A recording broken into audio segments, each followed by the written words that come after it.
తున్నప్పటికీ స్థానిక ఎన్నికలు అనేది దగ్గరకు వచ్చేసరికి ఇవి అంతకంతకు కూడా పెరుగుతున్నాయి అనేది.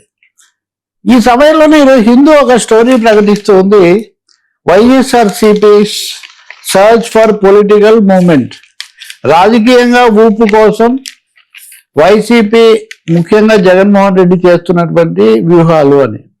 ఈ మొన్నటి శాసనసభ ఎన్నికల్లో 11 సీట్లకు పడిపోయినప్పటి నుంచి దీన్ని మళ్ళీ ఊపు తేవడానికి వైసీపీ ప్రయత్నం చేస్తుంది. ఇందులో జగన్మోహన్ రెడ్డి మామూలుగా తల వంచడం అనే మనిషికి ఏదో ఒక గట్టిగా నిలబడాలి, ఏదో ఒక విధంగా ఎదుర్కోవాలని భావించేటటువంటి మనిషి. అంటే ఒక 2 ఏళ్ల గ్యాప్ తర్వాత ఇప్పుడు మళ్ళీ వైసీపీ ఫైటింగ్ మూడ్లోకి లేదా మూవ్మెంట్ వేగం పెరిగినట్టుగా కనిపిస్తుంది. దీనికి ఒక 3 అంశాలు దోహదం చేశాయి. అందులో ఒకటి, పీపీపీ నమూనా తీసుకొని ఈ ప్రైవేటైజేషన్ వీటన్నిటి చేయడం వల్ల పీపీపీ మీద ప్రజల్లో, ప్రజా సంఘాల్లో, ఉద్యోగుల్లో నెమ్మదిగా పెరుగుతున్న వ్యతిరేకత, దీని మీద ప్రధానంగా మొదటి దీని మీద చేయాలనుకున్నారు. అది కొంతవరకు వచ్చి అక్కడ ఆగింది. ఆ తర్వాత ఢిల్లీలో జన్జీ ఇవన్నీ వచ్చిన తర్వాత జన్జీని ఆధారం చేసుకొని డిఎస్సి దీన్ని 2వ స్టెప్గా తీసుకున్నారు. 3వది అంతకుముందు నుంచి ఉన్నది రైతులలో ఉన్నటువంటి రైతాంగ సమస్యలు, గ్రామీణ సమస్యలు. రైతులు అనేవాళ్ళు ఇప్పటికి కూడా రాజశేఖర రెడ్డి వైసీపీకి వాళ్ళతో అనుయాయులుగా వాళ్ళు అలా ఉన్నారు, కొంత అనుబంధం ఉంది. దీన్ని పెంచుకోవడం మీద జగన్ చాలా ఎక్కువగా కేంద్రీకరిస్తున్నారు. కాబట్టి ఈ 3 అంశాలతో ఇతరత్ర కూడా వ్యూహాలు పెంచుకుంటూ, సామాజిక వ్యూహాలు కూడా చేసుకుంటూ, అలాగే సోషల్ మీడియాను ఉపయోగించుకుంటూ కొంతమందిని ప్రత్యేకించి నియమించుకున్నారు దీన్ని పెంచుకోవడానికి. ఆ దిశలో వెళ్తున్నారు. మొత్తం మీద మూమెంటం ఊపు పెరిగింది ఈ 3 కారణాల వల్ల. ఈ విషయం పాలక కూటమి కూడా గుర్తిస్తూ ఉందని చెప్పి దాదాపు ఈ స్టోరీ చూసినప్పుడు మనకు కలిగేటటువంటి అభిప్రాయం. అయితే అసలైనటువంటి సవాల్ మాత్రం ఈ ఆదరణను, ఈ ఊపును ఓట్లలోకి మరల్చుకోవడం అన్నది కీలకమవుతుంది. సో స్థానిక ఎన్నికల్లో స్కోర్ పెంచుకోవడం అనేది లక్ష్యంగా జగన్మోహన్ రెడ్డి నాయకత్వం, ఆయన టీం జగన్ ఆ దిశలో పనిచేస్తున్నారు. నెమ్మదిగా రాజకీయ వేడి పెరగటము, ఘటనలు కూడా జరగటము దాన్ని పెంచుతూ ఉన్నాయి. అలాంటి ఒక వాతావరణం నిజంగా ఇప్పుడు విజయవాడలోనే ముఖాముఖి జరిగింది అంటే కనుక తప్పకుండా ఆ దిశలో జరుగుతుందని అనిపిస్తుంది. ఇంక ఇది కాకుండా ఈ సమయంలోనే జగన్ కేసులు ఇప్పుడు కొంతకాలం కిందట వివాదం అయింది. జగన్ అరెస్ట్ చేయమని అడిగారా, అడగలేదా అని.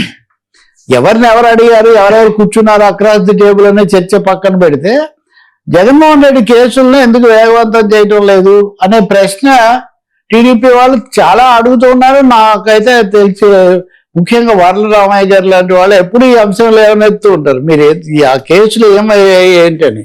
నిన్న రాజ్యసభలో చింతకాయల విజయ్ ప్రత్యేకించి అంశంలో ఏమనెత్తారు. 13 ఏళ్ళు అయింది, 23 కేసులు ఉన్నాయి. 23 కేసులు 13 ఏళ్ళైనా ఈ సిబిఐ కానీ ఈడీ కానీ అంగుళం కూడా ఎందుకు కదలిక లేదు, ఎందుకు వీటి లాజికల్ ఎందుకు తీసుకోవట్లేదు అని ఒక తీవ్ర స్థాయిలోనే అక్కడ ధ్వజం ఎత్తారు. అంటే ఇప్పుడు మీరు పైనుంచి కింది వరకు లింక్ కనుక తీసుకుంటే కింద జరిగే అరెస్టులు, కేసులు, రెడ్ బుక్లు ఇవన్నీ ఒక ఎత్తు, ఇక్కడ ఘర్షణలు ఒక ఎత్తు. 3వది ఈరోజు ఇంకో కొత్త అంశం కూడా మీరు చూస్తారు. ఇవన్నీ ఒకటే ప్యాకేజ్ కింద మనం చూడాల్సి వస్తుంది. భారతీ సిమెంట్స్ మీద కక్ష సాధింపు చర్యలు చేస్తున్నారని వైసీపీ మీడియాలో ఒక స్టోరీ కనిపిస్తుంది. భారతీ సిమెంట్స్ కు ముడి సరుకు రాకుండా చేసి అక్కడ ఉత్పత్తిని దెబ్బతీసి తద్వారా కార్మికులు వీళ్ళలో ఒక అలజడి సృష్టించే ప్రయత్నం జరుగుతుందని. కాబట్టి నో స్టోన్ అంటారు చూడండి, అటుగాని ఇటుగాని దేన్ని మినహాయిస్తున్నది ఏమీ లేదు. చివరికి అది ఎక్కడి వరకు వచ్చిందంటే ప్రత్యక్షమైన ఘర్షణ స్థాయికి కూడా వచ్చింది. హై టెన్షన్స్ చాలా హై లెవెల్కు చేరుతున్నటువంటి పరిస్థితి ఉత్తరాంధ్రలో ఒక దశలో చూసాం, రాయలసీమలో ఒక దశలో చూసాం, గోదావరి జిల్లాలో ఒక దశలో చూసాం, గుంటూరు జిల్లాలో ఒక దశలో చూసాం, అమరావతిలో కూడా అక్కడికి వీళ్ళు ఒక పెనుమాక అక్కడికి పోతే అక్కడ అరెస్ట్ చేయటము, అక్కడ క్లాష్, దాని మీద కేసులు అది చూసాం. ఇప్పుడు విజయవాడ ఇక్కడ చూస్తున్నాం. కాబట్టి అంతకంతకు ఈ ఘర్షణ వాతావరణం, ఘర్షణ రాజకీయాలు, ఒకరినొకరు అంటే వాళ్ళు అదే పనిగా వ్యూహాత్మకంగా దాడి చేస్తున్నారు, మమ్మల్ని ఇరుకుని పెట్టే ప్రయత్నం చేస్తున్నారు అనేది ప్రభుత్వం యొక్క ఆలోచన అయితే, సమస్యలను అనేది తీసుకొని నెమ్మదిగా పెంచుకోవాలి.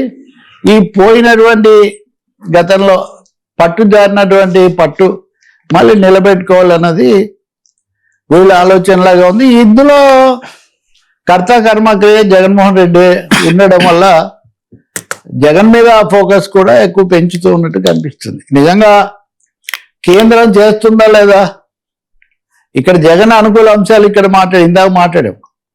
ఇక్కడ టీడీపీ అననుకూల అంశాలు ఏంటంటే, ఇప్పుడు చింతకాయలు విజయ్ రాజ్యసభలో అడిగినట్టుగా వీళ్ళు ఎన్నిసార్లు అడిగినా కేంద్రం ఆ విషయంలో స్పందించడం లేదు. వీళ్ళు అప్లై నో రిప్లై అని వీళ్ళు అడగడం మినహాయిస్తే మోదీ సర్కార్ నుంచి మేమేదో సీరియస్ గా తీసుకుంటున్నాము అన్న సంకేతాలు రావట్లేదు.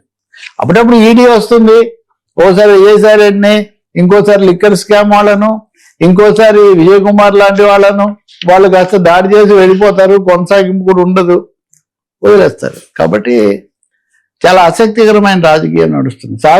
మీరు గమనిస్తే కేబినెట్ జరుగుతుంది, నిర్ణయాలు కూడా వస్తాయి, కానీ ప్రత్యక్ష ఎన్నికలు జరపాలి స్థానిక ఎన్నికలు అనే దిశలో ప్రభుత్వం దాదాపు నిర్ణయం తీసుకుందని.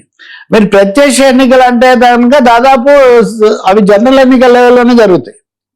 చైర్మన్, ఒక జిల్లా పరిషత్ చైర్మన్ ఎన్నుకోవడం అంటే ఎంత పెద్ద వ్యవహారం అది. ఇప్పుడు పార్లమెంట్ సీట్కి ఒక జిల్లా పెట్టారు, దాదాపు పార్లమెంట్ ఎన్నిక జరిగినట్టే లెక్క. ఇక్కడ ఇంకో ముఖ్యమైన తేడా అంటే జాతీయ ఎన్నికలు, శాసనసభ ఎన్నికలు ఎన్నికల సంఘం ఆధ్వర్యంలో జరుగుతాయి, స్థానిక ఎన్నికలు రాష్ట్ర ఎన్నికల సంఘం ఆధ్వర్యంలో జరుగుతాయి. గతంలో మరి మన నిమ్మగడ్డ రమేష్ లాంటి వాళ్ళు ఉన్నప్పుడు, వైసీపీ ఉన్నప్పుడు ఎంత వివాదంగా మారిందో కూడా మనం చూసాం. కాబట్టి ఇప్పుడు కూడా అలాంటి ఒక సరికొత్త వివాదం కూడా మనం చూసే ఒక అవకాశం ఉంది. స్థానిక ఎన్నికలను టార్గెట్ గా ఇటు చంద్రబాబు కూడా కేబినెట్ సమావేశానికి ముందు ఏమాత్రం మనం ఎక్కడా వదిలిపెట్టకూడదు, ప్రజలకు మేము చాలా దగ్గర అవ్వాలి, ఏమాత్రం వాళ్ళకి అవకాశం ఇవ్వకూడదని ఆయన చెప్పారని. జగన్ విషయానికి వస్తే ప్రతి సీటు మనం పోటీ పడాల్సిందే, ప్రతి చోట సత్తా చూపించాల్సిందే, this will be our second coming అన్న స్థాయిలో ప్రజలకు సంకేతం వెళ్ళాలని ఆయన చెప్పారని చెప్పి అంటున్నారు. We have to watch out రాబోయే రోజుల్లో. ఇంకా సార్ తెలంగాణ ఇంకో మీడియా గురించి ఒక తమాషా అనే విషయం చెప్తా కొసమెరుపుగా. కొద్ది రోజుల కిందట మనం ఒక అంశం చెప్పాను మీకు.